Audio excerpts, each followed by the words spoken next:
వైఎస్ఆర్సీపీకి మరొక షాక్ తగిలిందా?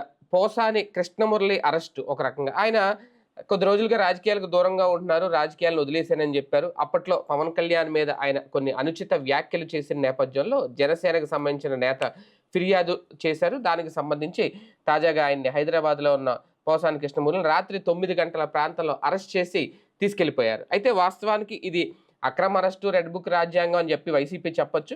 కానీ ఆయన చేసిన వ్యాఖ్యలు అనుచితమా కాదా, సరైనవా కాదా అనే దాని మీదే ఆయన అరెస్ట్ చేశారు అనేది ఒక రకంగా. ఇది వైసీపీకి అంటే ఇప్పుడు జగన్మోహన్ రెడ్డి గారు కూడా ఆల్రెడీ ప్రకటించారు, ఆమె ఆయన భార్యతో మాట్లాడారు అనేది, మీకు అండగా ఉంటామని, భరోసాగా ఉన్నాము అనేది. కాకపోతే ఇది నిజంగా రెడ్ బుక్ రాజ్యాంగమా, అక్రమ అరెస్టుల విషయంలో ఏ ఒక్కరిని వదిలిపెట్టేది లేదు అని ఒక సంకేతం ఇస్తుందా ప్రభుత్వం? ఏ విధంగా చూడాలి? ఇది అంశం మీద చర్చించే ప్రయత్నం చేద్దాం. సరే, వాస్తవానికి అప్పట్లోనే అనుకున్నారు పోసాని అరెస్ట్, వర్మ అరెస్ట్ తర్వాత పోసాన్ని అరెస్ట్ చేస్తారు అనేది. కానీ ఇప్పుడు ఫిబ్రవరి నెలలో చూసుకుంటే వైసీపీకి ఇది రెండో షాకు, రెండో అరెస్టు. వల్లభనేని వంశీ తర్వాత కొడాలి నాని ఇంకో పేరు వచ్చింది. కానీ పోసాన్ని అరెస్ట్ చేస్తారని ఎవరు అనుకోలేదు. కానీ సడన్ గా ఈ నిర్ణయం, దీన్ని ఎలా చూడాలి? బేసిక్గా అనుకున్నదే. ఇక్కడ ఏంటంటే జనసేన శ్రేణులు గత కొన్ని రోజుల నుండి ఒక ట్రై చేస్తున్నాయి. ప్రభుత్వం అధికారంలోకి వచ్చి 9 నెలలు అయిపోయింది. రెడ్ బుక్ రాజ్యాంగం అంటే ఓన్లీ తెలుగుదేశం వాళ్ళని తిట్టినటువంటి వాళ్ళనే పట్టుకుంటారా, పవన్ కళ్యాణ్ని దూషించినటువంటి వాళ్ళని వదిలేస్తారా, వాళ్ళ మీద యాక్షన్ తీసుకోరా అన్నటువంటిది. జనసేన శ్రేణులకి ఇద్దరి మీద కోపం ఉంది. శ్రీరెడ్డి, పోసాని, వీళ్ళిద్దరి మీదనే బాగా కోపం ఉంది. ఎందుకంటే వీళ్ళిద్దరూ చంద్రబాబును తెలుగుదేశాన్ని టార్గెట్ చేసిన ఒక 10% 20% ఉంటుంది. ప్రధాన టార్గెట్ వీళ్ళు ఎప్పుడు కూడా పవన్ కళ్యాణ్ కుటుంబాన్ని, మెగా ఫ్యామిలీని టార్గెట్ చేసినటువంటిది. అందుకని వాళ్ళు ఈ మధ్యన సోషల్ మీడియాలో పోస్టుల్లో, అంటే తెలుగుదేశం జనసేనకి క్లాష్ వచ్చినటువంటి సందర్భంలో, ఇది మొన్న ఆ డిప్యూటీ సీఎం ఇష్యూ వచ్చిన టైంలో బాగా రైజ్ అయిన పాయింట్ అదే. అది గుర్తుంచుకున్నట్టున్నారు ఇప్పుడు. అందుకని ఇప్పుడు అరెస్ట్ జరిగిందని చెప్పాలి బేసిక్గా అయితే కనుక. జనసేన శ్రేణుల్ని సంతృప్తిపరిచారు. ఓ రకంగా ఇవాళ చూస్తే మీకు తెలుగుదేశం శ్రేణుల స్పందన చాలా పరిమితంగా ఉంది సోషల్ మీడియాలో. జనసేన వాళ్ళ శ్రేణుల స్పందన చాలా ఎక్కువగా ఉంది. సో ఇది మొత్తం మీద పోసాని పో అని పెట్టి 4 ఇన్వర్టర్ కామాస్ పెట్టి సాని కథ అయిపోయింది, ఇంటికి తేల్చారు, ఇట్లాంటిది. అంటే వాళ్ళు మానసికంగా సంతృప్తి చెందారనమాట. అది ఇప్పుడు కనబడుతున్నటువంటిది. ఎందుకంటే చేసింది ఆయన మీద కాబట్టి జనసేన ఎలా సంతృప్తి పరుస్తారు. కానీ ఒకటి సార్, అంటే పవన్ కళ్యాణ్ గారు మొన్నటి వరకు కూడా సైలెంట్గా ఉన్న, దీని మీద జనసేన కానీ పవన్ కళ్యాణ్ కానీ ఈ మధ్యన ఎప్పుడు మాట్లాడలేదు అసలు దానికి సంబంధించి. లేదంటే అరెస్ట్ చేయాలి ఇలాంటి వార్నింగ్లు కూడా ఏమి ఇవ్వలేదు. అంటే చట్టం తన పని తాను చేసుకెళ్ళిపోతుందా, లేదంటే ఒక లిస్టు ప్రకారం మొత్తం ప్రీ ప్లాన్డ్గా ఈ అరెస్టులు జరుగుతున్నాయా? చట్టం తన పని తాను చేసుకెళ్ళేది ఏమి ఉండదు. చట్టం పని చేసేది మనం చెప్తే చేస్తుంది, లేకపోతే 3 పడుకుంటుంది అంతే. ఇది 2 రోజుల క్రితం కేసు రిజిస్టర్ చేశారట. అంటే అర్థం ఏంటి? వాళ్ళ శ్రేణుల వైపు నుంచి ఉన్న ఒత్తిడికి ఇప్పుడు నిన్న వాళ్ళ పేపర్లో వచ్చింది ఏంటిది, 2 రోజుల క్రితం అక్కడ ఓబులవారిపల్లి స్టేషన్ దగ్గర కేసు నమోదైంది. ఆయన ఇప్పుడు మాట్లాడితే ఇప్పుడు కేసు పెట్టారంటే ఒక అర్థం ఉంది. అప్పటి మాటలకి ఇప్పుడు కేసు పెట్టారంటే అది అందులో భాగంగా రాసుకొచ్చింది. అదే మొత్తం ఇప్పటిదాకా వేధింపులు అనేటటువంటిది వైఎస్ఆర్ కాంగ్రెస్ పార్టీ వాళ్ళ వేధింపులు, తెలుగుదేశాన్ని ఇబ్బంది పెట్టినటువంటి వాళ్ళని, లేదా తెలుగుదేశం నాయకుల్ని నిందించిన వాళ్ళను, దూషించిన వాళ్ళను, లేకపోతే తెలుగుదేశానికి థ్రెట్ అయిన వాళ్ళని చేసుకుంటూ వచ్చారు ఇప్పటిదాకా. ఇప్పుడు పొత్తు ధర్మంలో భాగంగా జనసేనకి ఇబ్బంది పెట్టినటువంటి వాళ్ళ జోలికి కూడా వెళ్తున్నారు. అది ఇక్కడ కనబడుతున్నది పాయింట్. అంటే అరెస్టులో కూడా సమన్యాయం అంతే కదా, అంటే ఆ పర్సంటేజ్ ప్రకారం వెళ్తున్నట్టు ఇప్పుడు. అంటే పర్సంటేజ్ ఉంది కదా. కానీ అరెస్ట్ని ఎలా చూడాలి సార్? అవునండి, రాత్రి 9 గంటలకు వెళ్ళి అరెస్ట్ చేయడం, కనీసం ఎక్కడ తీసుకెళ్తున్నారో కూడా చెప్పకపోవడం, దానికి సంబంధించి ముందస్తుగా ఎలాంటి నోటీసులు ఇవ్వకపోవడం, సడన్గా తీసుకెళ్ళడం అనేది ఎంతవరకు? బేసిక్గా ఒకటి ఇట్లాంటి వాటిలో 41 నోటీస్ ఇచ్చి పిలిచి ప్రశ్నిస్తారు. ప్రశ్నిస్తే ఏం చెప్తాడు? నేను మంచి ఉద్దేశంతోనే తిట్టానని చెప్తాడు. యాక్చువల్గా ఇట్లాంటి వాటిలో అరెస్ట్ చేయడం కరెక్టు, సాధారణ కొన్ని రోజులైనా జైల్లో ఉంచడం కూడా కరెక్టే. ఎందుకంటే దీనికి శిక్ష ఏంటి అసలు? ఈ తెట్లకి శిక్ష ఏమైనా ఉందా భారత రాజ్యాంగంలో కానీ, లేకపోతే అంటే రాజ్యాంగానికి సంబంధం లేదనుకోండి, చట్టంలో న్యూసెన్స్ కేసు అంటారు. న్యూసెన్స్ కేసులు అంటే పెనాల్టీ, లేకపోతే కనుక ఓ 10 రోజులు జైలు శిక్ష, ఇంతకు మించి ఉండదు. అందుకనే కదా అందరూ ఈ దోషణల పర్వం అందుకుంటుంది. ఒక వ్యక్తిని మనం తిడితే మానసిక హింస అన్నటువంటిది ఏళ్ల తరబడి ఉంటుంది. అంటే అదేదో సామెత ఉంది కదా, కాలు జారినా పర్లేదు నోరు జారితే మంచిది కాదనేది. అట్లాగా వీటిట్లో నోరు జారినటువంటి వాటికి సంబంధించి బాధపడేది అనిపించుకున్నాడు వాడికి జీవితకాలం ఉంటుంది. వీడికి మాత్రం 4 రోజులు పోతే పోలీసులు పిలిచిన కౌన్సిలింగ్ ఇవ్వటం లేకపోతే ఇట్లాంటివే ఉంటాయి చట్ట ప్రకారం. మేబీ ఇతనికి కూడా ఏమి యావజ్జీవ కారాగార శిక్షలు ఉండవు, లేకపోతే ఒక ఏడాది శిక్షలు కూడా ఉండవు. కాకపోతే ఒక్కసారి రుచి చూపించాలనుకుంటున్నారు అంతే. ఇందులో BNS 311 యాక్ట్ పెట్టారు, అది దీనికి చెల్లుబాటు కాదు. ఆల్రెడీ కోర్టులు చెప్పినాయి కదా, హైకోర్టే చెప్పింది కదా. ఆల్రెడీ ఇంతకుముందు కేసులు ఉండి అరెస్ట్లు అయ్యి జైలు పాలయ్యి ఇట్లాంటివి ఉంటే ఓ 3-4 కేసులన్నా ఛార్జ్ షీట్లు ఉండుంటాయి. ఛార్జ్ షీట్లు కూడా ఉండుంటే అప్పుడు వర్తిస్తుందని హైకోర్టే తేల్చి చెప్పింది కదా. అయినా కూడా పెడుతున్నారు కేసు అంటే తర్వాత ఎట్లాగూ అది పక్కెళ్ళిపోతుంది. కాకపోతే ఇవాళ వాస్తవంగా ఇంకొక కాన్సెప్ట్ కూడా అనుకోవచ్చు. ఇప్పుడు 2 ఎమ్మెల్సీ ఎలక్షన్లు జరుగుతున్నాయి, కృష్ణా గుంటూరు, తర్వాతన ఉభయ గోదావరి జిల్లాలు. ఈ 2 చోట్ల ఓటర్లలో ఎక్కువగా ఉండేది ఎవరు ఉంటారు, ఏ సామాజిక వర్గం ఉంటారు, లేదా ఎవరి అభిమానులు ఎక్కువ ఉంటారు? పవన్ అభిమానులు కాస్త ఎక్కువగానే ఉంటారు ఈ 2 నియోజకవర్గాల దగ్గర. కాబట్టి వాళ్ళకి సాటిస్ఫై చేయడానికి కూడా అయ్యి ఉండొచ్చు కదా. యాక్చువల్గా మనకి సాధారణంగా ఈ ఎలక్షన్స్ అప్పుడు అరెస్టులు చెయ్యరు, ఎన్నికల సంఘం చేస్తుంది. ఎన్నికల నిబంధనలకు అతిక్రమిస్తే ఎట్లాంటి జనరల్ కేసుల్లో అరెస్టులు ఆ టైంలో చెయ్యరు మనం అబ్జర్వ్ చేస్తే. కానీ ఇప్పుడు చేశారంటే ఏంటి, ఈ టైంలో అరెస్ట్ చేస్తే కొంత ఇంపాక్ట్ ఉంటుందని కూడా అయ్యి ఉండొచ్చు కదా. ఇప్పుడు వాళ్ళు అర్జెంటుగా చేయాల్సిన అవసరం అయితే లేదు కదా ప్రాక్టికల్గా అయితే కనుక. ఇప్పుడు అతని వాదాన్ని మనం సమర్థించక్కర్లేదు, అతని కాన్సెప్ట్ని సమర్థించక్కర్లేదు. సేమ్ టైము ఇంకోటి మీరు అన్నట్టుగా అర్ధరాత్రి అరెస్ట్ చేస్తారు, అర్ధరాత్రి పూట అరెస్ట్ చేస్తే అర్ధరాత్రి, పొగటిపూట అరెస్ట్ చేస్తే పగటిపూట. అది అర్ధరాత్రి అట్ట అవుతుంది 9 అంటే బేసిక్గా. ఇంకోటి ఏంటంటే అక్కడి నుంచి హైదరాబాద్ నుంచి ఇక్కడికి తీసుకురావాలి కదా. పొద్దున పూట అరెస్ట్ చేశారనుకోండి, రాత్రి పూట తీసుకొచ్చి ఇక్కడ పోలీస్ స్టేషన్లో ఉంచాలి, అదో పెద్ద తతంగం. దానికంటే రాత్రి పూట అరెస్ట్ చేస్తే కనుక పొద్దున్న దాకా ఇక్కడికి తీసుకురావడానికే సరిపోతుంది. తీసుకొచ్చిన తర్వాత ఆటోమేటిక్గా హాస్పిటల్కి తీసుకెళ్ళడం, సాయంత్రం లోపు క్లియర్ చేసేసుకుని, అంటే 24 గంటలలోపు కోర్టులో ప్రొడ్యూస్ చేయాలి కదా. అందుకని చెప్పేసి ఇప్పుడు మామూలుగా అట్లా కాదనుకోండి, ఇప్పుడు పగటిపూట చేశారనుకోండి, అక్కడ కోర్టులో సబ్మిట్ చేయాలి. కోర్టులో సబ్మిట్ చేసి అక్కడి నుంచి ఇక్కడికి రాయించుకుని రావాలి వీళ్ళు. అక్కడ కోర్టు తెరిచాక అక్కడ సబ్మిట్ అరెస్ట్ చేసి తీసుకెళ్ళి కోర్టులో ప్రొడ్యూస్ చేసి ఈ ప్రొసీజర్ అంతా ఏడోటి సాయంత్రం 5 అయిపోతుంది అక్కడ. అక్కడి నుంచి మళ్ళీ ఇక్కడికి తీసుకొచ్చి 24 గంటల లోపు దాన్ని ఈ వారెంట్ అంటారనమాట, దాన్ని ఇక్కడ మళ్ళీ కోర్టులో ప్రొడ్యూస్ చేయడం, ఇదంతా తతంగం.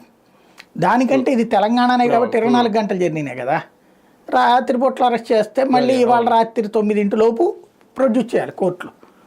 అది జడ్జి గారి ఇంటి దగ్గరైనా ప్రొడ్యూస్ చేయొచ్చు. ఈ లోపు కాసేపు అతను హ్యూమిలియేట్ చేయాలి మానసికంగా. ఇప్పుడు ఎవరో తిడతారు, ఏదన్నా అంటారేమో, దెబ్బ అయితే వెయ్యరు నాకు తెలిసి, తిడతారు గట్టిగా, కొంచెం దబాయిస్తారు. అంటే ఇప్పటిదాకా సినిమాల్లో అతను క్యారెక్టర్లలో చేసింది లేదా క్యారెక్టర్లో ఫీల్ అయ్యింది నిజ జీవితంలో ఫీల్ అవుతాడు ఆయన. ఆ తర్వాత ప్రొడ్యూస్ చేస్తారు. ఇందులో అరెస్ట్లో ఒకటి అతను మాట్లాడిన దాంట్లో తప్పు లేదని అనేవాడు ఎవడుండడు నాకు తెలిసి, ఇంక్లూడింగ్ వైసీపీ వాళ్ళు. కాబట్టి అతను మాట్లాడిన తప్పే, దాన్ని సమర్థించుకు రావాల్సిన అవసరం లేదు. కాకపోతే ఆ రోజున వాళ్ళు ఆ రోజునే కంట్రోల్ చేసి ఉంటే అది తప్పని వైసీపీ అన్న క్షమాపణ చెప్పాలి, అతనితో క్షమాపణ చెప్పించి ఉండాలి. జరగలేదు కదా. ప్రభుత్వం దిగిపోయాక నేను ఇక మాట్లాడిన అన్నాడు. అంటే ప్రభుత్వం దిగింది కాబట్టి అది. ఒకవేళ ప్రభుత్వం మళ్ళీ కంటిన్యూ అయ్యి ఉంటే ఈ 5 ఏళ్ళు కూడా తిట్టిపోసేవాడు ఆయన, ఏముంది. కాబట్టి అక్కడ బుద్ధి కర్మానుసారినే అని అక్కడ ఆనాటి బుద్ధికి సంబంధించినటువంటి ఫలితం. దీంట్లో సమర్థింపు తక్కువగానే ఉంటుంది సహజంగా. అంటే రాజకీయాలు దూరంగా ఉన్నాను, రాజకీయాలు వదిలేశాను అన్నా సరే ఇక కేసులకి మాటలకి ఈ అరెస్ట్లకి సంబంధం ఉండదు. అంటే పవర్లో ఉన్నప్పుడు కనుక నువ్వు ఏమీ అనకుండా, లేదు పవర్లో ఉన్నప్పుడే నేను రాజకీయాలు వదిలేస్తున్నానంటే ఒక అర్థం ఉంది. కానీ పవర్లో దిగిపోయిన తర్వాత ఎట్లా మాట్లాడతావు? అది పవర్లో లేవు కాబట్టి అంటున్నావు, అంతే కదా. పవర్లో ఉంటే మాట అనేవాడు కాదు కదా బేసిక్గా. అంటే భయంతో, అది కూడా ఈ రెడ్ బుక్ రాజ్యాంగం అన్నారు కాబట్టి, పోలీసులు అరెస్టులు కేసులు నడుస్తున్నాయి కాబట్టి ఆ మాట అన్నాడు ఆయన. అదే లేకపోయి ఉంటే ఇప్పుడు కూడా తిట్టేవాడు. కేసులు ఉండవు, పోలీసులు ఉండరు అనుకుంటే గనక ఏం అవ్వదు అనుకుంటే ఎప్పటికి కూడా అమ్మలక్కలు తిట్టేవాళ్ళు బోల్డ్ అంతమంది ఉన్నారు. ఆ భయపెట్టడం అన్నది కరెక్టే ఒక ఆస్పెక్ట్లో. కంట్రోల్ చేస్తారు, అంతే. కంట్రోల్. కానీ ఒక్కటిసారి గతంలో కూడా జగన్మోహన్ రెడ్డి గారి హయాంలో ఈ స్థాయి అరెస్టులు జరిగినాయి. ఇదే పోసాని ఒక టీవీ ఛానల్లో లైవ్లో కూర్చొని అక్కడ యాంకర్ స్థానంలో ఉన్న వ్యక్తి ఎంతకన్నా దారుణమైన బూతు పదాలు వాడినా తర్వాత ఏదో చిన్న చిన్న కేసులే పెట్టారు తప్ప ఈ స్థాయిలో అరెస్టులు చేయడాలు అయ్యి జరగలేదు. ఇప్పుడు పోసాని విషయంలో ఇలా జరిగింది అంటే ఇప్పుడు టీడీపీ హయాంలో దాన్ని ఎలా చూడాలి? బేసిక్గా ఆ రోజున వాళ్ళు పెట్టారు కదా కేసు, కోర్టు అప్పుడు అతనికి ఇచ్చింది కేసు పెట్టారు. అవును, అంతే. ఇప్పుడు ఇతను కూడా అంతే, కోర్టే అది తప్పని చెప్తారు, మందలిస్తారు, ఇంకోసారి మాట్లాడద్దు అంటారు, కంట్రోల్లో పెట్టుకోవాలంటారు, అరెస్టు బెయిల్ ఇది నడుస్తుంది. ఒక ఆస్పెక్ట్ బెటరు. ఇప్పుడు ఏంటంటే వైఎస్ఆర్ కాంగ్రెస్ పార్టీకి ఇట్లాగ అరెస్టులు చేస్తూ ఉండటం వల్ల జగన్ అనేటువంటి అతనికి కొంత సైన్యాన్ని మళ్ళీ పెంచినట్టు అవుతుంది అంతే. ఇప్పుడు ఇవాళ ఇలా అరెస్ట్ అయినటువంటి వాళ్ళు ఇక మాకు రాజకీయాలు వద్దని ఇంటికి వెళ్ళిపోతారా? ఇప్పుడు వాస్తవంగా ఇతను రాజకీయాలు వదిలేసి ఇంట్లో కూర్చున్నాడు, తన పని తను చేసుకుంటున్నాడు. ఇప్పుడు కాస్త మళ్ళీ పెరుగుతుంది. ఇప్పుడు మళ్ళీ ఖచ్చితంగా వైసీపీలో మనం కనుక అంటే ఇవాళ ఎవరైతే అరెస్ట్ అవుతారో వాళ్ళందరూ ఖచ్చితంగా కక్ష తీర్చుకోవాలని కసి వస్తుంది. వాళ్ళందరూ ఇప్పుడు జగన్కి దూరంగా ఉన్నటువంటి వాళ్ళు ఇప్పుడు వంశీ వాస్తవంగా ఈ 9 నెలలు ఎక్కడన్నా మనకు కనబడ్డా? లేదు. ఇప్పుడు ఖచ్చితంగా వాళ్ళందరూ కూడా చావోరేవో తేల్చుకోవాల్సిన సందర్భం. మనం రాజకీయం వదిలేసేసి ఆడో ఉంటే పట్టించుకోరు, వ్యాపారం వదిలేసి ఆడో ఉంటే పట్టించుకోరు, మన పని మనం చేసుకోవచ్చు అనుకుంటే అమాయకత్వం. ఒకసారి రాజకీయాల్లోకి దిగాక అది రొంపి అంటే బురద గుంట, ఆ బురద గుంటలోకి దిగిన తర్వాత ఆ రొచ్చు కడుక్కుంటూ ఉండాలి, మళ్ళీ పూసుకుంటూ ఉండాల్సిందే తప్పించి వదలదు అనే రాజకీయం ఇక్కడ కనబడుతుంది. ఇప్పుడు ఇవాళ ఎవరైతే పర్లేదులే అని ఇతర ప్రాంతాలకు వెళ్ళిపోయినటువంటి వాళ్ళు లేదా జగన్కి బుద్ధి చెప్పారులని ఇంట్లో కూర్చున్న వాళ్ళు అందరూ వాళ్ళ జగన్ వెనకాల నిలబడకపోతే వాళ్ళందరి భవిష్యత్తు రేపొద్దున వాళ్ళ ఆయన ఎవరిదో ఒక ఆయన ఇల్లు గుడ్లు కొట్టారట, ఆస్తులు లాక్కుంటున్నారట, ఆకే పాటు ఎవరిదో చెప్తున్నారు. ఇట్లాగా రాష్ట్ర వ్యాప్తంగా రకరకాలైనటువంటి అంటే వైఎస్ఆర్ కాంగ్రెస్ ఇక్కడ ఏమవుతుంది, దాన్ని ఏదో అంటారు కదా, విడివిడిగా ఎవరికాళ్ళు ఉన్నారు ఇప్పటిదాకా. వీళ్ళందరూ ఏంటంటే నేను తోపుని జగన్ అనేటువంటి వాడు ని ముందు పెట్టుకుని నేను నడిచాను, నన్ను ఎవడు నా వల్లని జగన్ గెలిచాడు కానీ జగన్ వల్ల ఏం కాదు అని భావించారు వీళ్ళందరూ. అందుకని జగన్ గెలిచిన తర్వాతన వీళ్ళు ఎవరికాళ్ళు తోపుల కింద తయారయ్యారు తప్పించి పార్టీని సంస్థాగతంగా పటిష్టం చేయాలి. దాని ఇంపాక్ట్ ఏమైపోయింది, మొన్నటిసారి ఎలక్షన్ దగ్గరకు వచ్చి వీళ్ళకి సీట్ రాకపోతేనే లేకపోతే ఏమైనా ఇష్యూస్ వస్తేనో ఆడెంత ఈడెంత అనుకుని తోకలు జాడిస్తా ఇష్టం వచ్చినట్టు ప్రవర్తించారు. ఇప్పుడు ఇవాళ ఏంటి, సంస్థాగతంగా లేకపోతే వీళ్ళ బతుకులేంటి, వీళ్ళ ఆస్తులు లాక్కుంటున్నారు, కేసులు పెడుతున్నారు. అందులో దొంగ కేసా ఒరిజినల్ కేసా అంటే ఇప్పుడు సత్యవర్ధన్ అరెస్ట్ అనేది దొంగ కేసే, అదే అంతకుముందు కేసు ఒరిజినల్. ఏది తెలుగుదేశం పార్టీ కార్యాలయం మీద దాడి కేసు ఒరిజినల్, కానీ సత్యవర్ధన్ కేసు అనేది దొంగ కేసే కదా, సత్యవర్ధన్ కిడ్నాప్ అనేటటువంటిది. ఇప్పుడు లేకపోతే ఆస్తులు ఎవరి వాళ్ళ లాక్కునే ప్రయత్నం కానీ ఇవన్నీ అంటే జగన్ అనేటువంటి తోడు తిప్పలు పడతాడులే మనకెందుకులే అని అనుకుంటున్న వాళ్ళందరికీ ఇది ఒక పాఠం.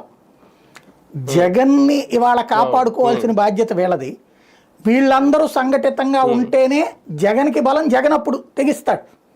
ఇప్పుడు చాలామంది నాయకులకి వైఎస్ఆర్ కాంగ్రెస్ పార్టీ ఫోన్ చేసి మీరు ఇట్లా చేయండి అయ్యా అంటే ఎవడూ పట్టించుకోవట్లేదట. ఎందుకని, వీళ్ళ గురించి భయపడి. తెలుగుదేశం వాళ్ళు కూడా ఇంతగా భయపడలేదేమో, అంతగా భయపడేసి మనకెందుకులే అని ఊరుకుంటున్నారు. ఇప్పుడు వాళ్ళందరూ కనుక కలవకపోతే ఇవాళ పోసాని కృష్ణమురళి, మొన్న వంశీ, లేకపోతే రేపు మిథున్ రెడ్డి, ఎల్లుండి పెద్దిరెడ్డి, ఇట్లాగ ఒకళ్ళు చేస్తారు. ఇదివరకు మీకు ఒక చిన్న అరెస్ట్ జరిగితే మొత్తం రాష్ట్ర వ్యాప్త ఉద్యమాలు అదంతా నడిచేది. ఈవెన్ తెలంగాణలో ఇప్పుడు చూస్తున్నాం కదా, ఎవరన్నా ఒక లీడర్ని అరెస్ట్ చేస్తే మొత్తం రాష్ట్ర వ్యాప్తంగా ధర్నాలు రాస్తారోకోలు చేయడం, తలా ఓ చోట 25 మంది 50 మంది అరెస్టులు అవ్వడం. ఓ రకంగా వాడిని జైల్లో పెట్టాడులే, ఈడి మీద కేసు పెట్టాడులే, మనకేం కాదులే అనుకుంటే టోటల్గా వైఎస్ఆర్ కాంగ్రెస్ పార్టీ వాళ్ళు విడివిడిగా జైలుకి వెళ్తారు. చావోరేవో తేల్చుకోవడానికి అనేటటువంటి ఒక సంఘటిత తత్వం వాళ్ళకి రాకపోతే ఇదే నడుస్తుంది. అట్లాగని పోసాని కృష్ణమురళిని దీంతో అంటగట్టకూడదు. ఇట్లాంటి వాళ్ళని ఆ రోజు తప్పు చేసినప్పుడు కంట్రోల్ చేయలేకపోయారు, ఫలితం ఇప్పుడు అనుభవిస్తున్నారు.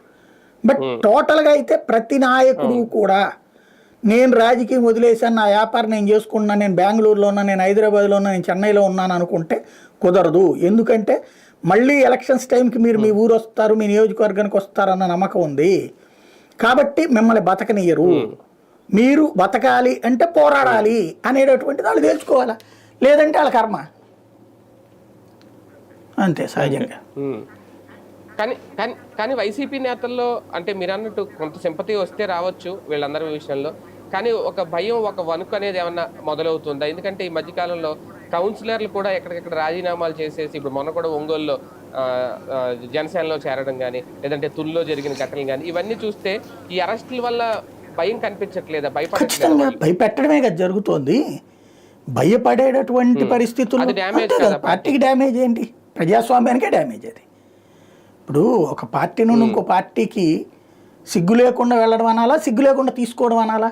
అది కూడా తప్పే కదా, అనైతికమే కదా. భయపెట్టి తీసుకోవడం నైతికం అవుతుందా? ఎవరు తీసుకున్నారు? ఎవరు తీసుకున్నారు? ఎవరు వచ్చారు? నిజంగా వైసీపీ ఎవరు వచ్చారు? వాళ్ళంతటా వాళ్ళు వచ్చిన వాళ్ళకి కనీసం కండవా కూడా కప్పలేదే. ఎవరు వచ్చారు? వంశీ కానీ వీళ్ళు వచ్చిందేంటి? ఇండివిజువల్ వెనకాల తిరిగారు కానీ పార్టీ చేర్చుకుందా? చేర్చుకోలేదే. బట్ 23 మంది ఎమ్మెల్యేలు వాళ్ళు చేర్చుకున్నారే. అట్లాగే వైఎస్ఆర్ కాంగ్రెస్ పార్టీ హయాంలోనే కొన్ని తప్పు చేశారు. ఏది? ఎలక్షన్ జరిగే టైంలో. ఇప్పుడు కూడా ఎలక్షన్ టైంలో కూడా కొన్ని తప్పులు జరుగుతున్నాయిగా, వీళ్ళ టైంలోనైనా సరే. అదే సందర్భంలో ఎలక్షన్ అయిపోయాక తెలుగుదేశం సక్సెస్ అయిన ప్రాంతాల్లో వాళ్ళు ఏం లాక్కోలేదు వైసీపీ వాళ్ళు. ఫర్ ఎగ్జాంపుల్ జేసీ ప్రభాకర్ రెడ్డి దగ్గర ఎక్కడ ఒక్క సీట్ తేడా, 10 మందిని తెచ్చుకోలేరా?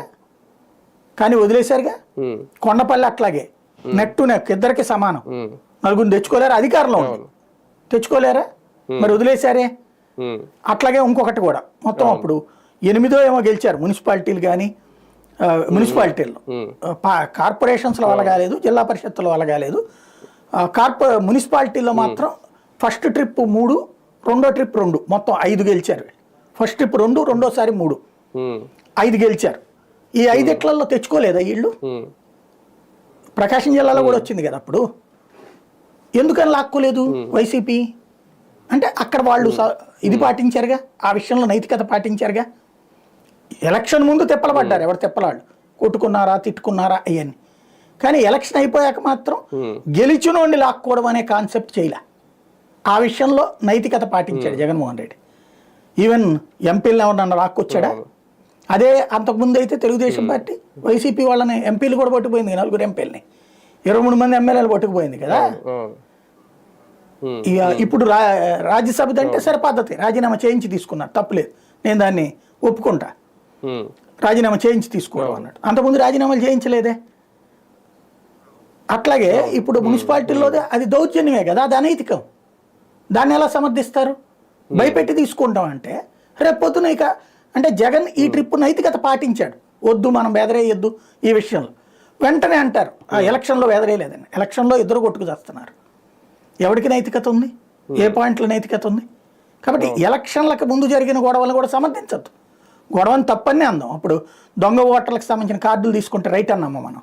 తప్పని అంటాం కదా అది. అట్లాగే నామినేషన్ కూడా వేయించకుండా ఇబ్బంది పెట్టింది తప్పని అన్నాం కదా.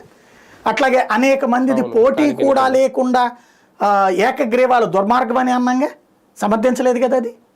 ఇదేం దుర్మార్గం అని కూడా అనుకున్నాం కదా. కాబట్టి అది తప్పే. అట్లాగే ఇట్లా లాక్కెళ్ళడం కూడా తప్పే. ఇంకోటి, దీనివల్ల ఎవరికి ప్రయోజనం ఇలా తీసుకెళ్ళడం వల్ల? ఇప్పుడు అదే పార్టీలో ఉన్నటువంటి వాళ్ళు ఎంతకాలం కష్టపడ్డ వాళ్ళు అందరూ నాశనం అయినట్టే రేపు. వీళ్ళకి మళ్ళీ సీట్లు ఇవ్వడం ఏదో చెప్పుంటారు కదా. కనీసం ఇప్పుడు 20 మందిని తీసుకున్నారనుకోండి, ఒక 5గురికో 10 మంది కన్నా వీళ్ళకి ఇవ్వాలి కదా సీట్లు. అప్పుడు ఇంతకాలం నమ్ముకుని ఇప్పటికే తెలుగుదేశం, జనసేన, బీజేపీ ఉన్నారు, 3 ఉన్నారు. ఆ 3 అవకాశాలు కోల్పోయినట్టే కదా. ఏంటి దానివల్ల ఒరిగింది ఏంటి? ఇప్పుడు ఆ మున్సిపాలిటీలో వైస్ చైర్మన్ రాకపోతే, లేకపోతే కనుక స్టాండింగ్ కమిటీ రాకపోతే ఏమైనా అయిపోతుంది వీళ్ళకి? లోకం ఏమైనా నాశనం అయిపోతుందా? లేకపోతే భూమి అట్టించితే ఏమైనా తిరుగుతుందా? అనైతిక చర్య ఎవరు చేసినా తప్పనాలి. ఏముంది బలం అందులో? బలం ఉంటే కనుక వైసీపీ గెలిచేది కదా. వాళ్ళందరూ ఉండగానే కదా వైసీపీ ఓడిపోయింది. ఇంకేం బలం వాళ్ళ బొంద ఎక్కడ?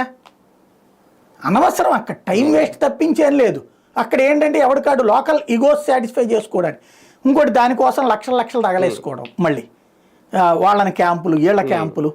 ఏం దానివల్ల ప్రయోజనం? బేసిక్గా ఏది మంచి అయితే అది మంచి అనాలి, ఏది చెడు అయితే అది చెడు అనాలి. ఇప్పుడు పోసాని అరెస్ట్ తప్పంటలా, మనం కరెక్టే అంటున్నాం. అదే సందర్భంలో జగన్ చేసినటువంటిది అక్కడ ఏదైతే నామినేషన్లు ఇవ్వకపోవడం కానీ, లేదా ఎక్కువ ఏకగ్రీవాలు చేయడం కానీ తప్పు అంటున్నాం మనం. అదే సందర్భంలో వీళ్ళు చేసినటువంటి ఇప్పుడు చేస్తున్న దాన్ని తప్పు అంటున్నారు. మనం తప్పుని తప్పు అనాలా, రైట్ని రైట్ అనకపోతే ఎథిక్స్ చచ్చిపోతుంది, జర్నలిజం చచ్చిపోతుంది, అలాగే రాజకీయ నైతికత కూడా చచ్చిపోతుంది. అవును. పోసాని అరెస్ట్తో వైసీపీ ఇంకా ప్రిపేర్డ్గా ఉండాల్సిందేనా అరెస్టులకి? ఇక నుంచి ఏ సమయంలో ఎవరు అరెస్ట్ అవుతారు అనేది కూడా, లేదంటే సైలెంట్గా కూడా ఉండే పరిస్థితి అన్న వస్తుందా? ఇంకెవరు ఏం మాట్లాడలేదు కదా ఇప్పటికే.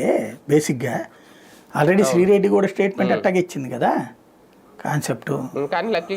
కాబట్టి పోసాన్ చేసిన తప్పు ఏంటంటే ముందస్తు బెయిల్కి వెళ్ళలేదు, ఇంకోటి ఇది తెలియనివ్వకుండా చేసినట్టున్నారు. ఇది 2 రోజుల క్రితం అంటే తెలియనివ్వకుండా చేశారు అతన్ని.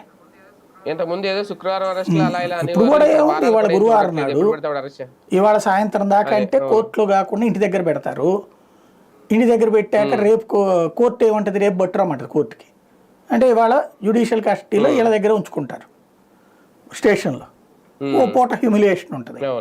రేపు కోర్టులో ప్రొడ్యూస్ చేశాక కోర్టు కనుక ఇప్పుడు వాస్తవంగా ఈ బిఎన్ఎస్ 111 పనిచేయదు అనుకుంటే ఆపేయాలి, పంపించేయాలి, 41 నోటీస్ ఇవ్వమని. కానీ ఎదవరకు అట్లా అన్నారు. ఇది వైసీపీ వాళ్ళని అరెస్ట్ చేసినప్పుడు, వైసీపీ వాళ్ళు టీడీపీ వాళ్ళని అరెస్ట్ చేసినప్పుడు అట్లా మ్యాజిస్ట్రేట్లో బెయిల్ ఇవ్వకుండా పంపించేశారు. ఇదే బెయిల్ ఇచ్చేసి 41 నోటీస్ చాలని చెప్పేసి. వీటిట్లో ఇప్పటిదాకా అట్లా లేదు. కాకపోతే అప్పుడు కూడా మొదట్లో రిమాండ్ ఇచ్చింది కోర్టు.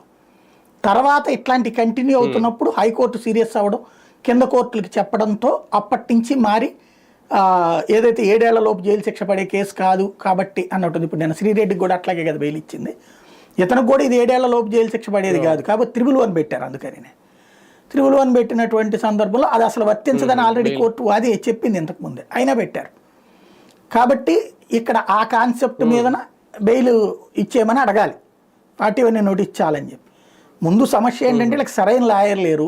ఆ పొన్నవోలు సుధాకర్ రెడ్డి ఒక టీము గతంలో అధికారంలో ఉన్నప్పుడే ఫెయిల్ అయినటువంటి వాళ్ళే ఇప్పుడు వాళ్ళ తరపున వాదిస్తున్నారు.